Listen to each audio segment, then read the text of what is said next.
শিক্ষার্থীবৃন্দ, তোমাদেরকে জানাচ্ছি আন্তরিক অভিনন্দন ও শুভেচ্ছা। আজকে আমরা আলোচনা করব পদার্থবিজ্ঞান প্রথম পত্রের দ্বিতীয় অধ্যায় ভেক্টর। এটি আমার এই অধ্যায় থেকে 14তম ক্লাস। আজকের ক্লাসের ডেসক্রিপশানে বিগত ক্লাসগুলোর লিঙ্ক দেওয়া আছে।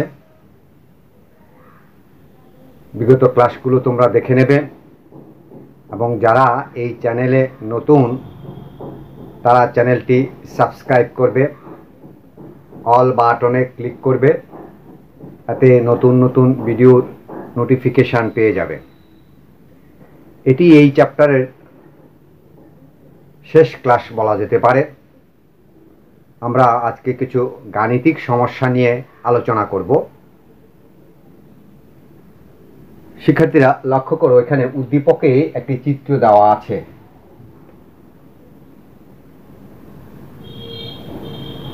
চিত্রে এ একটি অবস্থান ভেক্টর, বি একটি অবস্থান ভেক্টর, সি একটি অবস্থান ভেক্টর। এ এর স্থানাঙ্কগুলো 2, 2, -1, বি এর স্থানাঙ্কগুলো 6, -3, 2, সি এর স্থানাঙ্কগুলো 5, 3, -2, 5, 3, -2। এই ধরনের উদ্দীপক পরীক্ষায় থাকে। এর থেকে বিভিন্ন প্রশ্ন হয়, যেমন এ ও বি এই দুটি ভেক্টরের মধ্যবর্তী নির্ণয় করতে বলে, অথবা যে কোনো একটি ভেক্টর অক্ষের সাথে যে কোণ উৎপন্ন করে সেটি নির্ণয় করতে বলে, অথবা যে কোনো দুটি ভেক্টরের সাহায্যে ত্রিভুজ যে গঠিত হয় সেই ত্রিভুজের ক্ষেত্রফল নির্ণয় করতে বলে, অথবা বলে যে এই তিনটি ভেক্টর থেকে যে কোনো দুটি ভেক্টরকে কর্ণ ধরে সামন্তরিকের ক্ষেত্রফল নির্ণয় করতে বলে। আবার এ বি সি এই তিনটি ভেক্টর একই সমতলে অবস্থিত কিনা সেটি গাণিতিকভাবে বিশ্লেষণ করতে বলে। নানান ধরনের প্রশ্ন হয়। তো এর মধ্যে কিছু কিছু প্রশ্ন নিয়ে আজকে আমি আলোচনা করব। প্রথমে আসো, এই যে তিনটি অবস্থান ভেক্টর দেওয়া আছে, স্থানাঙ্কগুলো দেওয়া আছে, স্থানাঙ্কগুলোর সাহায্যে এই ভেক্টরগুলোকে আমরা অঙ্কন করি। এখানে লক্ষ্য করছো যে এ ভেক্টর সমান সমান 2i cap plus 2j cap minus k cap, অর্থাৎ 2i cap 2j cap minus k cap. ঠিক একইভাবে বি ভেক্টরের ক্ষেত্রে bi ক্যাপ, এই যে বি এর প্রথম স্থানাঙ্ক হলো x এর জন্য 6, -3j cap plus 2k cap, এই যে প্লাস 2k ক্যাপ। সি এর স্থানাঙ্কগুলো 5, 3, 2, সুতরাং সি ভেক্টর সমান সমান হবে 5i cap plus 2j cap minus 3k cap. এখন আমাদের প্রথম প্রশ্ন, এ ও বি এর অন্তর্ভুক্ত কোণ নির্ণয় করো। এই যে এ এবং বি এই দুটি ভেক্টরের মধ্যবর্তী কোণ কত সেটা নির্ণয় করার জন্য বলা হচ্ছে। তো আমরা মনে করি যে এ ও বি এর অন্তর্ভুক্ত কোণ হলো থিটা। এ ও বি এর অন্তর্ভুক্ত কোণ নির্ণয় করো। এ ও বি এর অন্তর্ভুক্ত কোণ থিটা হলে আমরা জানি ডট গুণন থেকে cos থিটা সমান সমান a vector dot b vector divided by ab। তাহলে a এর মান a সমান সমান তাদের যে a এর উপাংশগুলো আছে 2, 2, 1, সেগুলোকে আমরা root over of 2 square plus 2 square plus minus 1 square, result হয় 3। ঠিক আছে, এই যে i এর মান হলো 2, j এর মান হলো 2, k এর মান হলো -1। একইভাবে b এর মান b সমান সমান 6 square plus -3 square plus 2 square root over of, তাহলে দাঁড়াচ্ছে কত 7। এবার আসো উপাংশের সাহায্যে ডট গুণন থেকে আমরা জানি A vector dot B vector equal to এর মানগুলো আমরা লিখলাম, এ ভেক্টরটিকে আমরা লিখলাম ডট চিহ্ন দিয়ে, বি ভেক্টরটিকে আমরা লিখলাম। ঠিক আছে, তাহলে আমরা জানি এ এক্স বি এক্স অর্থাৎ 2 এবং 6 গুণ করলে 12, এ ওয়াই বি ওয়াই 2 এবং -3 গুণ করলে -6, এ জেড বি জেড অর্থাৎ -1 এবং 2 গুণ করলে 2, সুতরাং রেজাল্ট হচ্ছে 4। এবার এই এ এর মান, বি এর মান এবং এই এ ডট বি ভেক্টরের মান নিয়ে 1 নাম্বার সমীকরণে বসিয়ে দেই। সুতরাং 1 নাম্বার সমীকরণ থেকে আমরা পাচ্ছি কি cos থিটা সমান সমান 4 থেকে আসলো 4 হলো A vector dot B vector, A vector dot B ভেক্টরের মান পেয়েছি আমরা 4, এই যে এখানে 4 লিখলাম, ডিভাইডেড বাই এ বি, এর মান হলো এই যে এখান থেকে এ ভেক্টরের মান হলো 3 এবং বি ভেক্টরের মান হলো কত, বি ভেক্টরের মান হলো 7, তাহলে 3 × 7 ইকুয়াল টু 4/21 বা theta equal to cos inverse 4/21 এবং এটাকে ক্যালকুলেটরের সাহায্যে হিসাব করলে দাঁড়ায় 79.01। অতএব এ ও বি এর অন্তর্ভুক্ত কোণ 79.01। এই হলো, এইভাবে দুটি ভেক্টরের মধ্যবর্তী কোণ নির্ণয় করলাম আমরা। এখন আরেকটি প্রশ্ন দেখব, যে আশা করি তোমাদের বুঝতে সমস্যা হওয়ার কথা না। যদি সমস্যা হয় তাহলে আমার সাথে যোগাযোগ করবে এবং বইয়ের সহযোগিতা নেবে। আমাদের এখনকার 2 নম্বর প্রশ্নটি হলো এ ভেক্টরটি, এই যে এ ভেক্টরটি অক্ষের সাথে যে কোণ করে আছে অর্থাৎ এক্স অক্ষের সাথে, ওয়াই অক্ষের সাথে এবং জেড অক্ষের সাথে, যেহেতু এটি ত্রিমাত্রিক ভেক্টর অতএব এক্স অক্ষের সাথেও সে একটা কোণ উৎপন্ন করবে, ওয়াই অক্ষের সাথে একটা কোণ উৎপন্ন করবে এবং জেড অক্ষের সাথে একটা কোণ উৎপন্ন করবে। তাহলে আমাদের পরবর্তী প্রশ্ন হচ্ছে এই ভেক্টরটি অক্ষের সাথে যে কোণ উৎপন্ন করে, এ ভেক্টরটি অক্ষের সাথে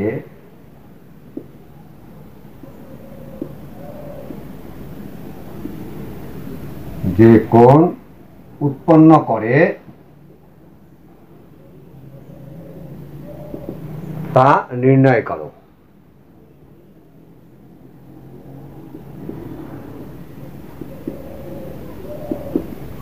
নির্ণয় করা, তাহলে তার সলিউশন আমরা তৈরি করব।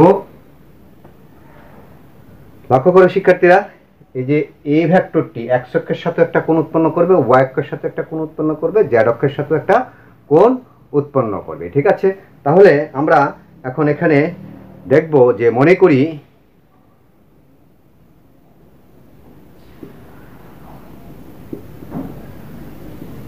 এ ভেক্টরটি এক্স ওয়াই এবং জেড অক্ষের সাথে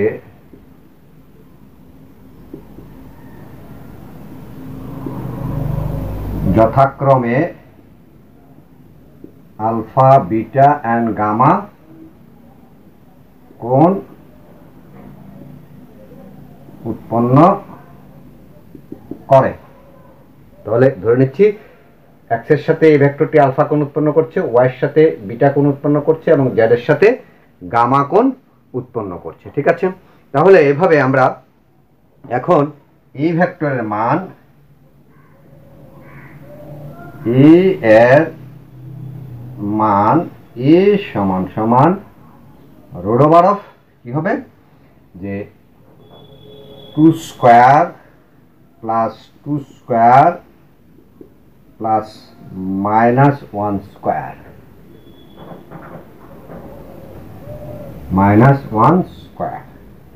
দ্যাট ইজ ইকুয়াল টু কত পেয়েছিলাম আমরা, দ্যাট ইজ ইকুয়াল টু ছিল আমাদের 3। সুতরাং এ ভেক্টর ডট এক্স অক্ষের একক ভেক্টর হলো আই ক্যাপ সমান সমান এ ইন্টু 1 cos আলফা ধরে নিয়েছিলাম, বা cos alpha equal to A vector dot I vector divided by এ।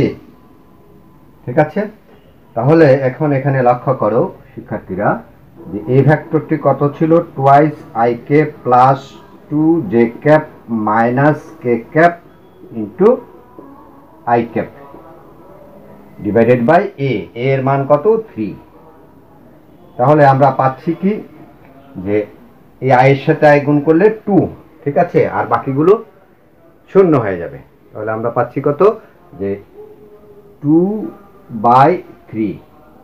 সুতরাং লেখা যায় যে থিটা সমান সমান cos inverse 2/3, that is equal to হচ্ছে কত, বাই ইউজিং ক্যালকুলেটর 48.2 ডিগ্রি। ঠিক আছে, তো অনুরূপভাবে যখন আমরা ওয়াই অক্ষের সাথে নেব তখন এখানে কি হবে, জে হবে।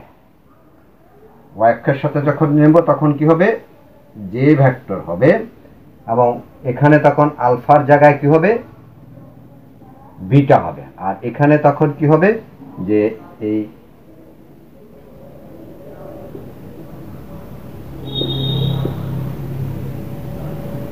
এর মানগুলো ঠিক আছে, কি আছে, কি ছিল, twice I cap plus twice J cap minus K cap. তাহলে তখন এখানে কত আসবে, এখানে তখন জে ক্যাপ হবে,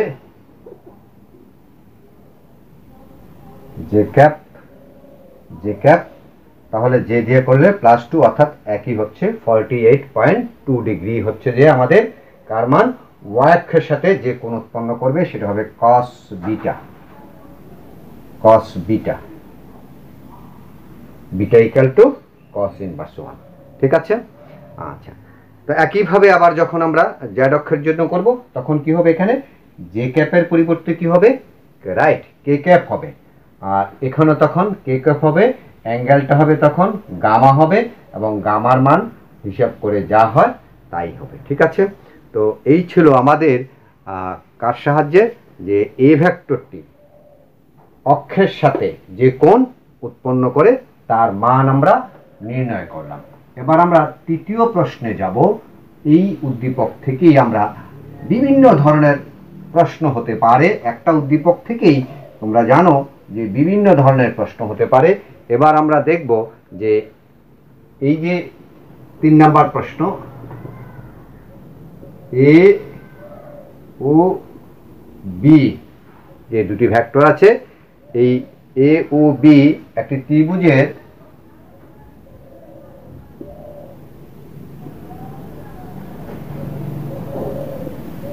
বাহু হলে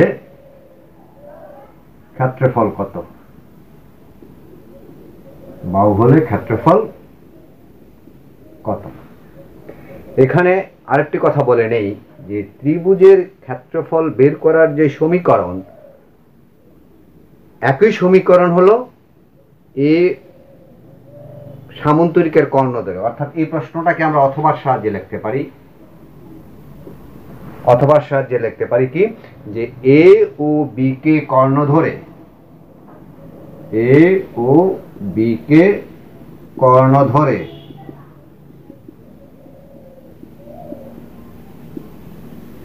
সামান্তরিকের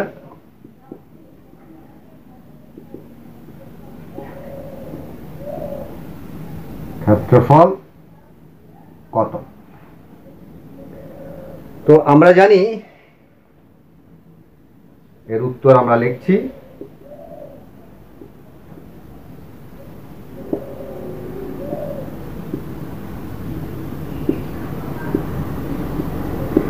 ত্রিভুজের ক্ষেত্রফল সমান সমান, মনে আছে তোমাদের ত্রিভুজের ক্ষেত্রফল সমান কি, half of modulus A cross B. ঠিক আছে, তাহলে এ ক্রস বি। সুতরাং এখন আমাদের কাজ হলো কি, এ ক্রস বি বের করতে হবে। এ ক্রস বি বের করতে হলে নির্ণায়কের সহযোগিতা নিতে হবে। আমরা জানি, এগুলো দেখে আসছি থিওরিতে। 2 2 -1, বি এর গুলা ছিল 6 3 -2, 6 -3 2। ঠিক আছে। আচ্ছা, তাহলে এখন এখানে লক্ষ্য করো, আমাদের প্রশ্নটা ছিল কি যে এ ও বি একটি ত্রিভুজের বাহু হলে ত্রিভুজের ক্ষেত্রফল কত বের করার জন্য।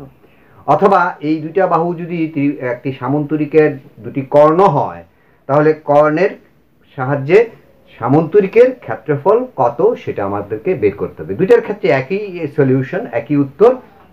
তো ত্রিভুজের ক্ষেত্রে ক্ষেত্রফল হলো half of modulus of A cross B, এবং এ এবং বি দুটি কর্ণ যদি হয় তাহলে সেক্ষেত্রে হবে যে half of A cross B. আর যদি কর্ণ না হয়ে বাহু হয় তাহলে শুধুমাত্র হবে modulus of A cross B. আচ্ছা, তাহলে আমরা ত্রিভুজের ক্ষেত্রফল দেখলাম। এখন এখানে দেখো, এই কাজটা করলে, এই নির্ণায়কের এই কাজটা করলে কি দাঁড়াবে?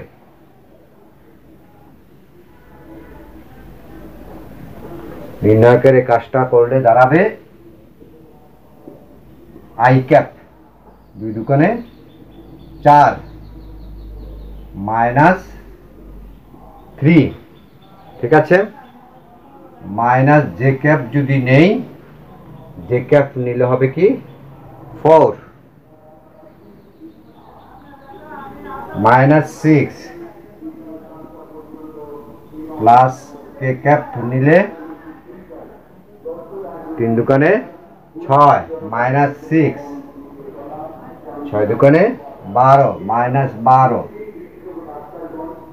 তাহলে দাঁড়াচ্ছে কি, বিয়োগ করলে আই ক্যাপ, তারপরে -10 জে ক্যাপ, তারপরে -18 কে ক্যাপ। ঠিক আছে। সুতরাং modulus of A cross B সমান সমান হবে root over of 1 square plus -10 square plus -18 square. এটাকে করলে দাঁড়াবে কি 5 ইন্টু রুট 17। সুতরাং ত্রিভুজের ক্ষেত্রফল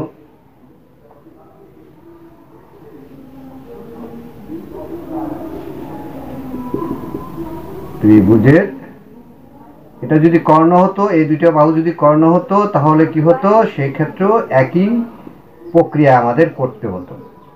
সমান সমান হাফ ইন্টু 5 ইন্টু রুট 17। ঠিক আছে। দ্যাট ইজ ইকুয়াল টু 10.3 বর্গ একক। বর্গ একক। এটা হলো আমাদের তৃতীয় প্রশ্ন বা চতুর্থ প্রশ্ন। এবার আসো যে এই যে তিনটি ভেক্টর এ বি সি, আমাদের পরবর্তী প্রশ্ন,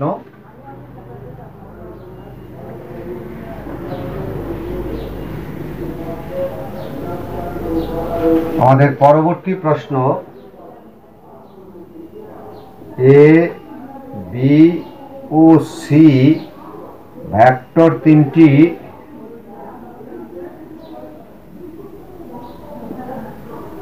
একই সমতলে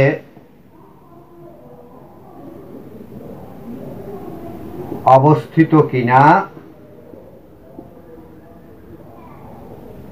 গাণিতিকভাবে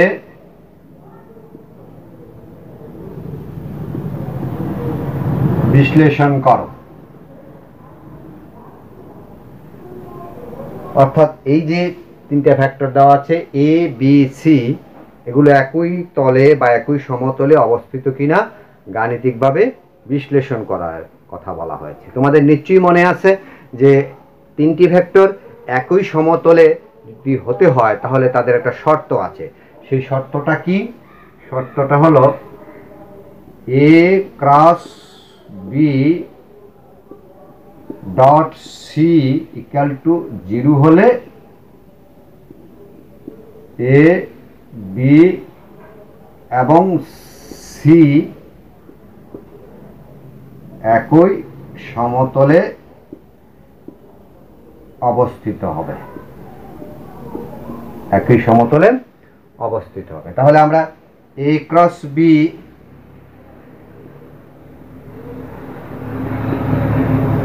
I cap J cap K cap, একটু আগে এটা করেছি আমরা, 6 - 3 + 2, এবং সেখান থেকে যে রেজাল্ট পেয়েছিলাম নিশ্চয়ই তোমাদের মনে আছে, সেটা হলো I cap -10 J cap -18 K cap. ঠিক আছে, সুতরাং A cross B dot C সমান সমান হবে I cap -10 J cap -18 K cap, আর সি এর গুলো ডট দিয়ে সি এর গুলো, সি এর কি আছে 5 I cap +2 J cap -3 K cap. তাহলে এখানে দাঁড়াচ্ছে কি 5 -20 তারপরে +54, দ্যাট ইজ ইকুয়াল টু দাঁড়াচ্ছে 39।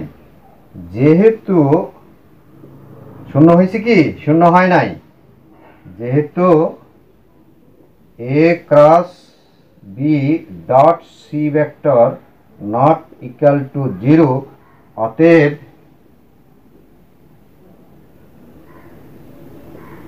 এ বি এবং সি একই সমতলে অবস্থিত নয়, অবস্থিত নয়। ঠিক আছে, তাহলে আমরা দেখলাম যে একই সমতলের অবস্থিত হওয়ার যে শর্ত ছিল A cross B dot C equal to 0, এখন আমাদের এই উদ্দীপকের যে ভেক্টরগুলো দেওয়া আছে তার সাথে দেখলাম যে A cross B dot C not equal to 0, এখানে 39 মান এসেছে, অতএব এ বি সি এই তিনটি ভেক্টর একই সমতলে অবস্থিত নয়। ঠিক আছে, আজকে এ পর্যন্তই। সবাই ভালো থেকো, সুস্থ থেকো, ধন্যবাদ সবাইকে।